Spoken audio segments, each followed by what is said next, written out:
The first thing I noticed when I pulled up the gravel road was that the resort parking lot was full on a Tuesday afternoon in October.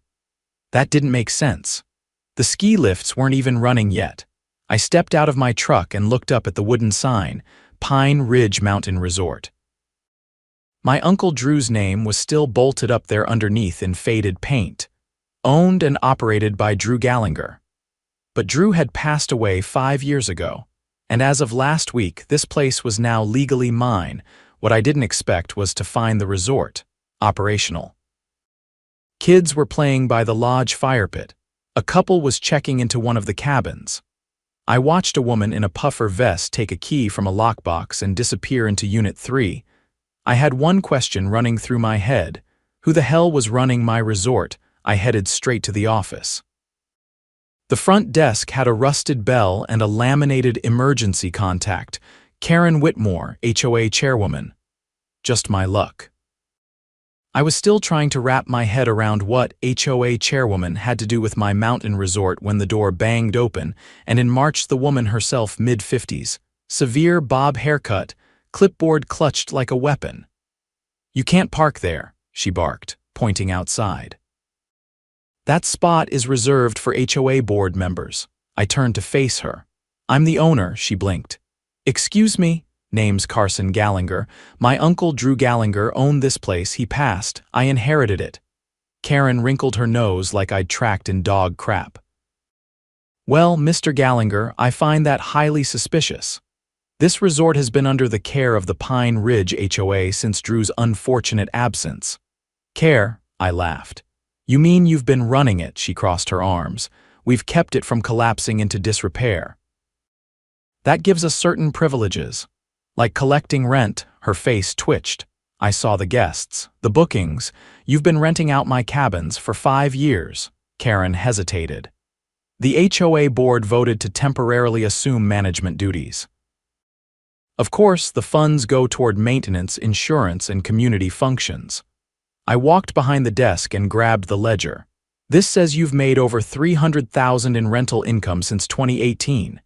She tried to snatch it back. I held it high. "That's theft," I said. "I'm going to need every record, every receipt, and I want the keys to every cabin by tonight." Karen's eyes narrowed. "You have no idea what you're getting into, Mr. Gallagher. You might own the land, but the HOA owns the rules, and we don't take kindly to threats." I leaned in. "You're going to hate what I do next, then." I took the ledger, walked out, and drove down the hill to the sheriff's office. If Karen thought she could keep playing resort manager with my property, she was about to learn the hard way that I came prepared. I wasn't just some city guy with a windfall. I was a contractor with 20 years of legal contracts under my belt. And I was done letting someone like Karen Whitmore profit off my name. The sheriff's office was a squat brick building with a crooked flagpole out front, halfway between town and the base of Pine Ridge. Inside, Deputy Alana Cruz sat behind the counter, flipping through a file. She glanced up when I entered, cataloging me in half a second. Mud-caked boots, lodge dust on my jacket, eyes that hadn't blinked since I'd opened that ledger. "Help you?" she asked mildly. I dropped the book on the counter. "Deputy, I need to report financial misappropriation, unlawful property control, and possibly tax fraud. I've got 5 years' worth of rental income logged in their money collected by an HOA that never had legal authority to manage the property." She raised an eyebrow. "You're the Gallagher nephew. Looks like my reputation got here before I did." She opened the ledger, flipping through the columns. Her eyes narrowed as her finger traced the numbers. "They've been booking the cabins. Under what entity?" "Pine Ridge HOA. No license, no management agreement, and no probate court authorization. They moved in like vultures after my uncle died." She shut the book and stood. "Come with me." In a back room, the sheriff himself, Rick Mallory, a deliberate man with a face carved by high-altitude winters, was hunched over a county map. Alana handed him the ledger without a word. He skimmed it, expression tightening. "You got proof you're the legal heir?" he asked without looking up. I pulled out a folder and slid it over, probate documents, notarized statements, and the title transfer. He read every page before finally meeting my eyes. You planning to press charges? I want every cent back. And if they forged anything to keep this going, I want to see them in court. He nodded slowly. Then we'll start with a cease and desist. I'll get a deputy up there to shut down rentals pending an investigation. You'll need to file a civil suit for the back pay. But if we find falsified tax documents or forged county filings, that's criminal. I leaned forward. Check the county assessor's office. I'd bet they filed fake paperwork to claim temporary custodianship. Mallory handed the folder to Alana. Get records from the assessor's office and cross-check their filings since 2018. I want to know who signed what and when. As Alana left, he turned back to me. You'll also want to talk to the county zoning board. If they've been using the cabins commercially without a valid permit, that's another violation. I didn't need to be told twice. The zoning office was housed in a smaller building across the parking lot. Inside, a jittery clerk named Theo pulled the resort's file after a 10-minute search. He tapped a page near the back. See here. There's a conditional use permit issued in early 2019, signed by the HOA chairwoman, but it's not consistent with the original zoning ordinance. There's no indication it was ever approved by the Board of Supervisors. Who was the official listed as property owner on that permit? I asked. He leaned in. It says Community Trust Pine Ridge HOA. That's not a legal entity we recognize. I took a photo of the document. That's fraud. Theo looked alarmed but said nothing. Back in my truck, I drove straight up the mountain. The air had turned sharp and dry, the kind that creeps into your bones before the snow hits. When I pulled into the resort lot, 2 teenagers were unloading their bags near cabin 4. A handwritten welcome note was taped to the door, signed by management. I snapped a photo, then turned as a black SUV pulled in behind me. Deputy Cruz stepped out. She walked up to the guests first. I'm going to ask you to hold off checking in. This property is under an active investigation.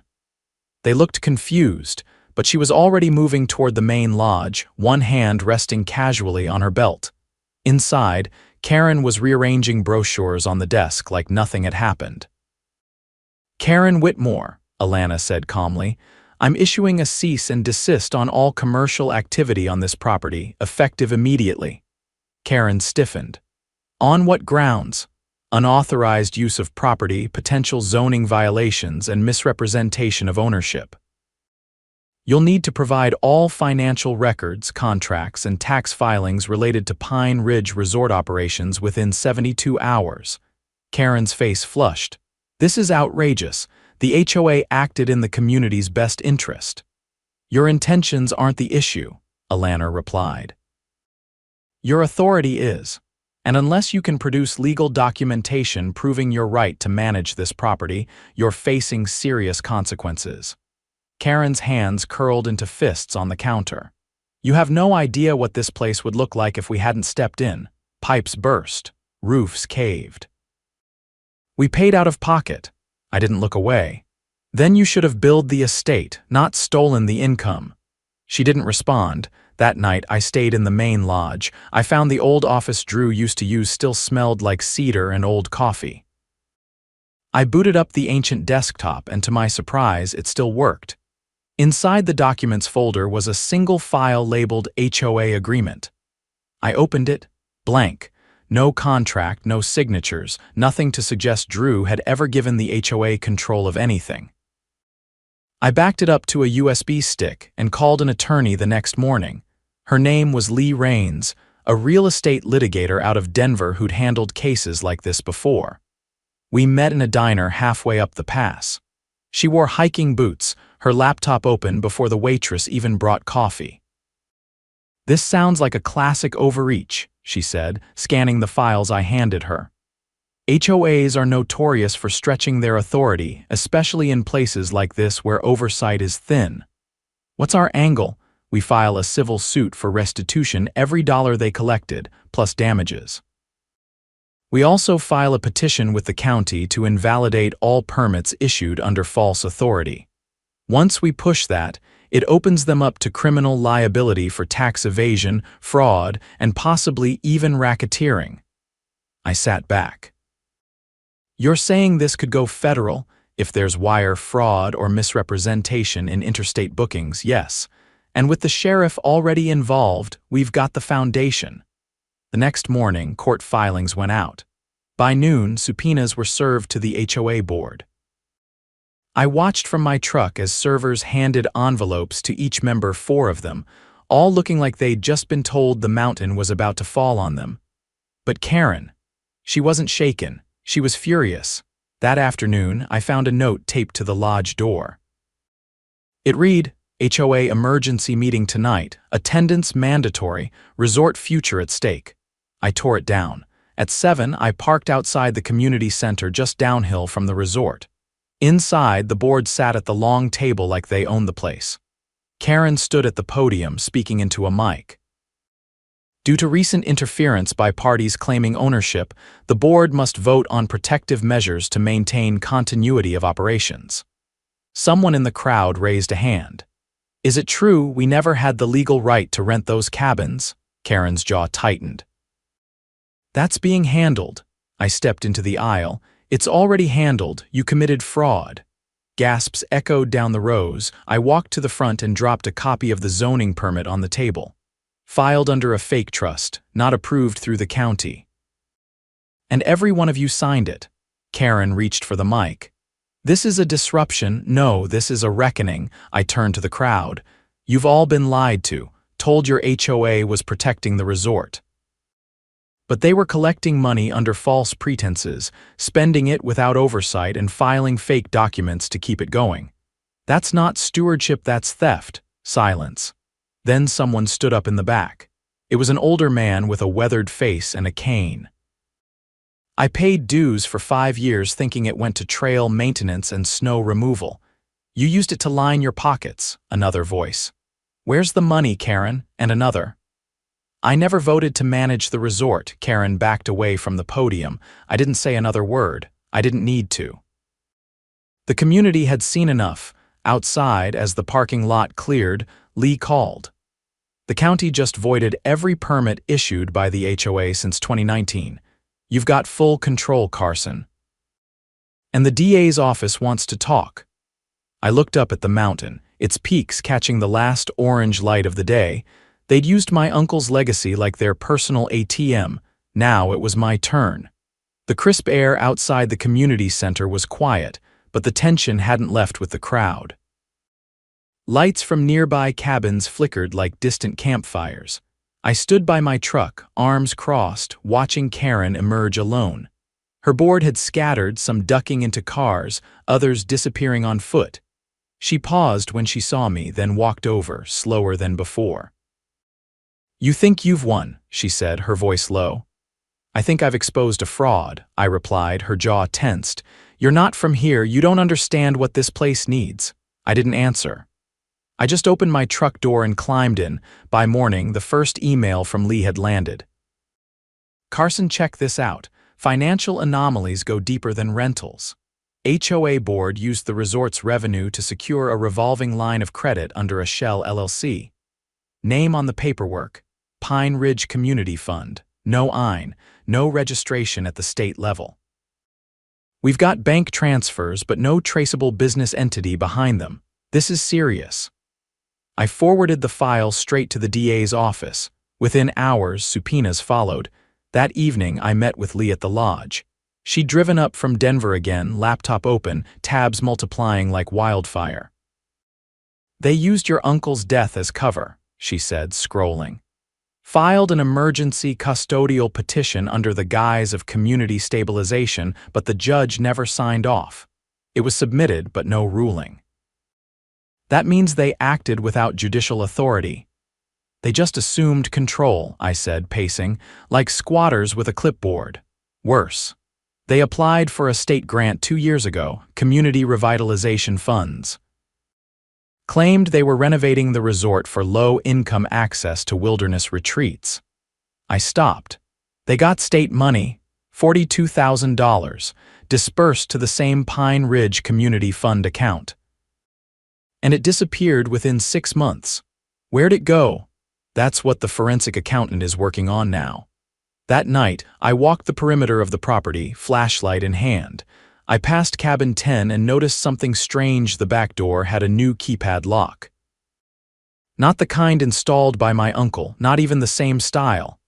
I took a picture and made a note. The next morning, Deputy Cruz met me outside the lodge. "Need you to come down to the station," she said. "We've got something." We drove in silence down the winding hill.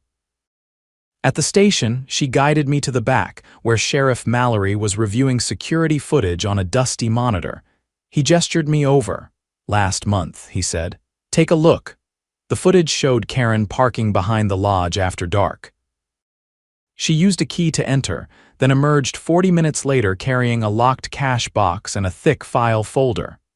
"That folder," Mallory said, pausing the video, "matches the description of what you reported missing from the office safe." I nodded slowly. She said she was keeping records safe. That folder had my uncle's original tax documents, ownership receipts, even a letter from a local lender freezing an old loan. She had no right to remove it, Mallory said, and that cash box, we've confirmed it wasn't logged in the HOA's accounts. He handed me a copy of the warrant. "We're searching her house today." By sunset, Karen's 2-story home on the East Ridge had been turned inside out. The county IT team took her hard drives. A safe was hauled out under chain of custody. Inside, the missing cash box, empty, but the big break came from her laptop. "We found encrypted folders," Lee told me over the phone, her voice tight. "One of them was cracked by our forensic guy, Carson. It's a ledger, a hidden one. Side payments, deposits into a personal account at a credit union in Utah." I didn't speak. She was funneling money out of state. Close to $98,000 over 4 years.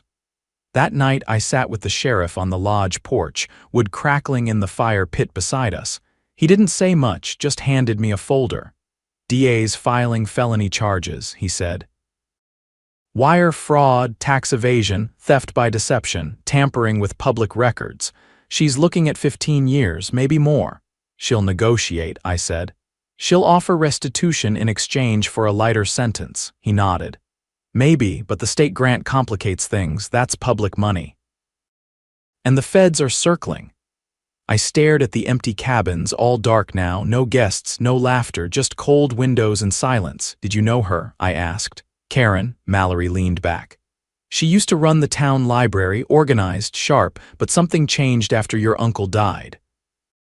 Power does strange things to people when no one's watching." The next day, I called a meeting, not a secret HOA affair, but a public town hall. Flyers went out, people showed up. Not just resort neighbors, but folks from town, business owners, former guests, people who remembered Drew.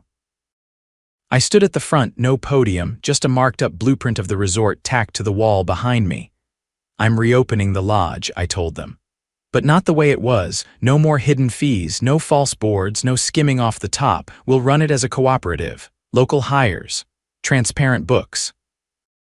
And every cabin will have a name, not a number. People remember names." A man in the second row raised his hand. Wore a fleece jacket with the county emblem. "You gonna need permits for all that?" "I've already applied," I said, "and the county's waiving fees for the first year." Turns out cleaning up corruption earns goodwill. A woman near the back stood. "You keeping the trails open to the public?" I nodded. "Your kids walked those trails before the HOA put up signs. We're taking the signs down." There was no applause. Just a quiet shift, the kind of silence that comes when people finally believe they're being heard. Afterward, as I shook hands and listened to stories about my uncle I'd never heard before, Lee pulled me aside. "There's one more thing," she said. "We found an unsigned deed transfer in the safe. Dated 3 months after your uncle died. Someone tried to transfer the property into the HOA's name retroactively." "Who?"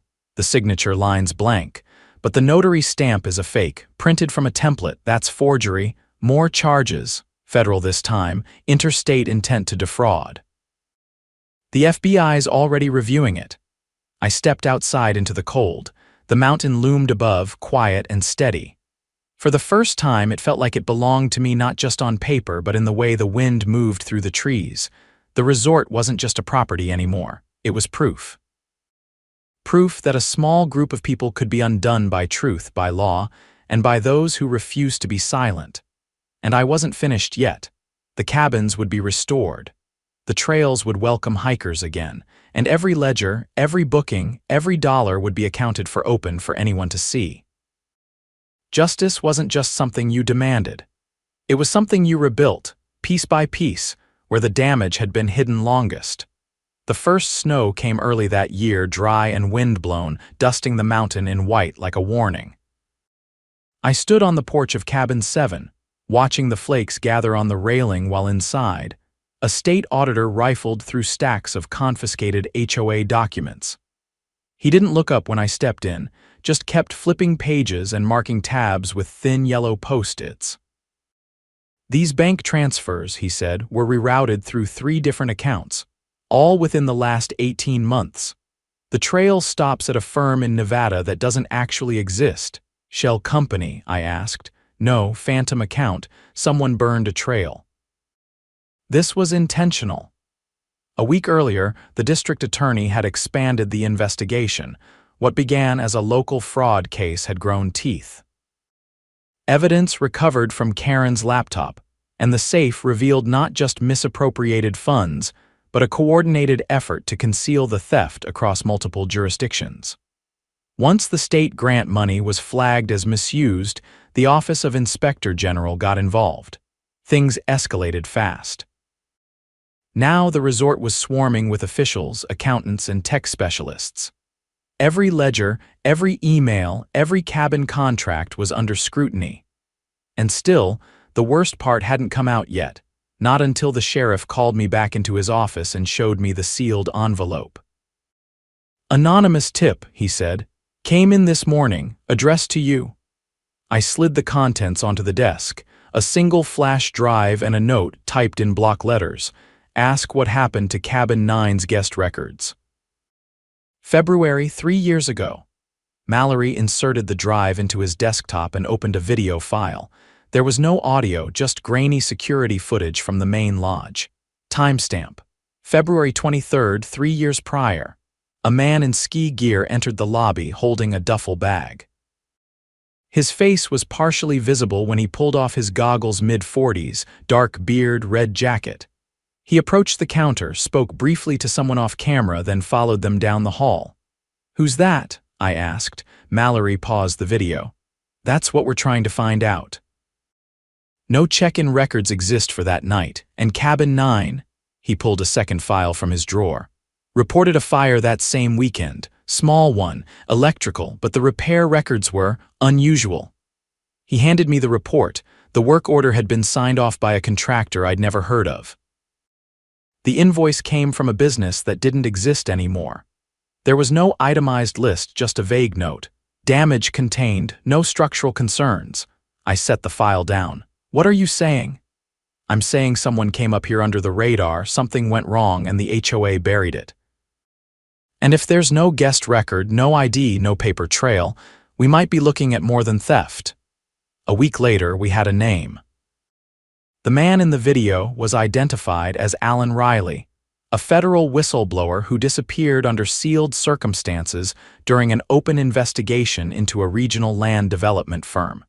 He'd been under witness protection. The date of his disappearance matched the night he'd checked into the resort. I met with Lee and a federal agent from the Department of Justice on a snowy Tuesday afternoon inside the newly reopened community center. The agent, a tall man named Keene, laid out the sequence of events like he was unpacking a crime scene. Riley was staying off-grid until a scheduled deposition, he explained. His handler arranged for a remote location, quiet, secure. The HOA approved the booking directly through a back-channel account, no standard reservation. And then he vanished, Lee said. After that, Keene continued, we lost all contact. His phone pinged once more here, then nothing.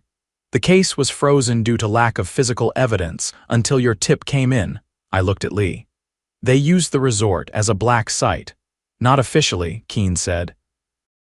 But someone within the HOA knew who he was, knew what he was hiding, and helped make sure that whatever he knew never made it to court.